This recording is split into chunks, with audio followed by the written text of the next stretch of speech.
sis.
Good morning. It is Memorial Day and I'm off work today. So that means I have a day free to just do whatever I want and enjoy life for a day. So honestly, I have no plans. I might do some reading. I might do some more embroidery work. I have no idea. But one thing I am going to do here in just a few minutes, it's almost 9 o'clock now.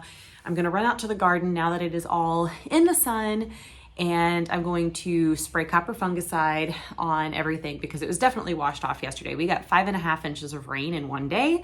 So I need to go reapply all of that. And then I'm probably going to spray some neem oil on my cucumbers and squash plants because I did find one more squash beetle, I think yesterday or the day before. So I have not seen any eggs or anything yet. So that is a good sign. However, I want to make sure that that stays that way. So I'm going to go ahead and spray neem oil on them and keep them treated the best that I can. And then I will probably, I kept my little tanning pool out yesterday because just knowing storms were coming in, I didn't want it to blow away. So I went ahead and put a little water in it to weight it down. So this morning you saw me drain that and empty it. So I'm gonna go give it a little rinse and then I'm gonna fill it back up. Hopefully the water will be warm enough to use today. I'd hate to bet on it though, because I think the high today is only gonna be 83. So it may need a full day unless I heat some water and pour some in to warm it up a little bit, which is always a possibility. But that way I can lay in that and get a little sun this afternoon. But that's really the only thing I intend to do other than just relax and enjoy my day. So without further ado, let's get to the garden.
So I have finally decided to start doing some seed sprouting. I've been wanting to do this for a long time and I've never gotten around to doing it. And I had always intended to use the mason jar with the seed sprouting lid, but I had this planter just hanging up in my window with nothing in it. I'd had herbs in it at one point and they just never did well there. So I have a pothos in the other one, and then this one was empty. So I was like, you know what? This would be a good trial run for doing some seed sprouting. With soil where you just, kind of clip it and use it rather than doing it in a jar where you pull it out and just sprinkle it on. So both methods work, but this is the one I'm going to give a try. So I'm going to sprinkle some seeds on, give it some water, and we will see what happens. I wish this was like an instant thing because I would love to have some sprouts today to put in some spring rolls, but alas, I do not have any. And I thought about getting some from Schnucks, but they were like $7 for a little container. And I was just like, no, this entire bag of seeds was that much. So we're not going to do that, but I am going to give this a try and we will see how it grows.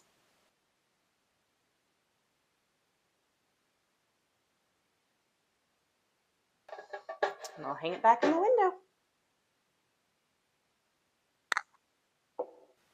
And one more thing really quickly, I just want to explain why I am using, first of all, doing sprouts, and second of all, why I chose broccoli sprouts. So when you do sprouts, the whole point of them is those little teeny tiny sprouts have like extra concentrated nutrient value in them. And so that is why they are even better for you than doing the full plant. So you can do seed sprouting for anything. A lot of people do greens. You can do like alfalfa sprouts, bean sprouts. You can do obviously broccoli or kale or any of those kinds of things, radishes, peas. There's a lot of things that people will do seed sprouting for. But the reason specifically that I choose broccoli sprouts is because broccoli, anything in the cabbage family, has sulforaphane, which is a potent cancer-fighting agent. And broccoli has an especially high quantity of that. And so the broccoli sprouts, just imagine you're eating like a broccoli floret. It has a lot of sulforaphane in it. So imagine how much is in a little broccoli sprout. So it's leaps and bounds the most significant source of sulforaphane that you can get. So that is the reason why specifically I chose broccoli sprout or broccoli seeds to do sprouting with. So if you are interested in seed sprouting, again, you can pretty much sprout anything that you would put in the garden. You're just going to, rather than doing like one every couple of inches like you would do for actually putting a plant in your garden, you just scatter the seeds where they're all compacted together and let them go. And then once they start to get, a couple inches tall, you'll snip them off or pull them out if you do the mason jar method of seed sprouting. And then you can put them on your salads, sandwiches, and soups, whatever you want to put them in. For me, I want to try them in spring rolls, but I will also put them on pretty much anything as well. So, but that's what we're doing. Look at this hydrangea bush. My goodness, for not blooming at all last year. I mean, look at the size of some of these. That one is as big as my head. So pretty. Here's some more that are like that. Holy cow. Such big, beautiful blooms. I have one blue one left in my vase that still looks good, but the pink one finally looked a little cruddy, so I need to cut another head to stick in there. And this whole bush is just blue this year, except for this one little spot.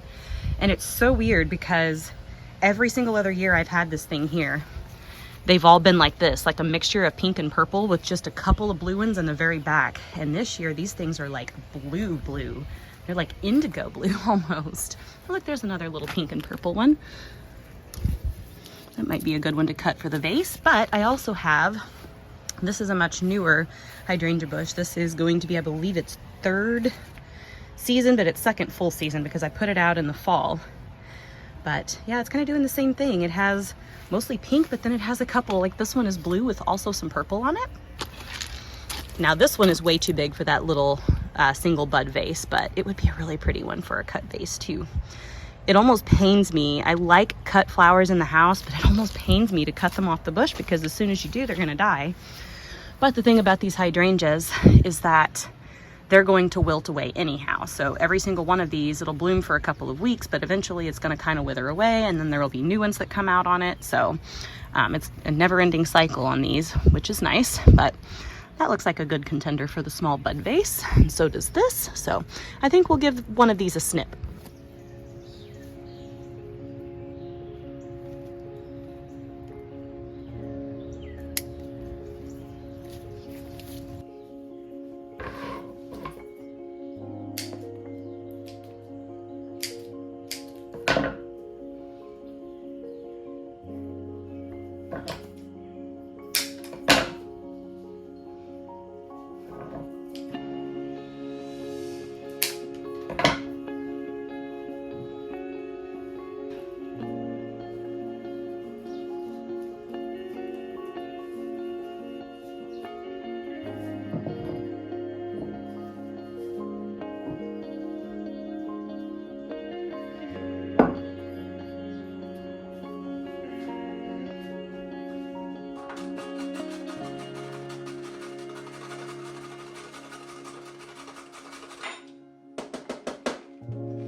Hello. I am working on making the fajitas for this week. And I have a feeling that before the week is out, I'm going to be sick of them because on Saturday, we met Michael's brother for lunch, and I got to choose the restaurant because, with me being plant-based, I'll eat kind of whatever. So they just let me choose and they'd go along with it. And I was like, hey, let's just do Mexican because there's always a lot of good plant-based friendly options at Mexican. So we went and had Mexican, and me completely forgetting the fact that I was making vegetarian fajitas this week, or vegan fajitas, if you will, decided to order the veggie fajitas for lunch. And then, so the whole reason that I wanted to make sure I ate, my good, healthy, plant-based lunch that day was because we had a wedding to go to that evening. And, the eating at weddings can be very tricky because there's not usually anything plant-based friendly. So I kind of anticipated that I wasn't going to get anything plant-based while I was there. Well, as it turned out, so the bride is Filipino, and so they had a lot of traditional Filipino foods. So they did have some that were plant friendly. And then in addition to that, they had a taco bar. And so they did have refried beans. So I was able to make a taco that used beans instead of meat. And I just, left off cheese and sour cream. But I ate fajitas for lunch, and then I had tacos, or a taco at least, for dinner. So I have a feeling that before this week is out, I'm going to be very tired of eating Mexican food. But I don't know. I love freshly made fajitas, so I will gladly eat this, but just might be tired of it within a couple of days. But I'm doing obviously red onion, bell pepper, and mushrooms. I have some green onions here. I'll probably slice a little up and put in there too. I bought them for the spring rolls that I had yesterday, and I still have stuff to make some more spring rolls. But I probably won't use all of those green onions before everything is said and done. I do also have a couple of avocados to go with it, but they aren't quite ripe enough to cut yet, so those might have to wait for tomorrow. And then salsa, and that's pretty much it. So, I mean, it's pretty simple and basic. Obviously, no recipe for this because I'm just throwing it together. I will season it with some salt, pepper, garlic, chili powder, and ground cumin. And that'll probably be about it. I do have cilantro as well, but I took it to Michael's house on Sunday because I made him some tikka masala and I had a ton of cilantro. So I took it over there with me, and then I forgot to bring it home. So it's still at his house in the fridge. So I will probably get that back from him tonight. I'll have him bring it along for our weekly Tuesday night task visit. So that will be the last ingredient. And I do have some cilantro out in the garden now, but it's just still really not big enough to pick. But anyway, that's the plan.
Hello and welcome to this week's meal plan. So just like last week, I only have one thing on here since Logan is gone for the summer, and I'm just gonna do one meal that I planned for myself. And then as always, I have extras on hand so I can throw together whatever I feel like. Beans and rice, noodle bowl, just whatever I come up with. But I always have one planned meal, and so I'm gonna share that with you. And I will, like usual, put it on the screen here so you can follow along. So for this week, I have decided I have one board on my Pinterest that has just stuff from Forks Over Knives. So I have, through the library, I have the Libby app, and the Forks Over Knives magazine is one thing that you can access on that app, or at least my library has access to that on that app. So I like to get on there from time to time and look and find new recipes because they put out a new magazine. It used to be every season. I'll have to look into that because I feel like for some reason they stopped having as many available as they used to. But at any rate, I will download that and then I will like snap a screenshot of recipes that I like and then I'll save them to that board. So I went to that board to get this recipe. And so for next week, I am going to do a spinach and chickpea curry, which I, again, will put on the screen here for you.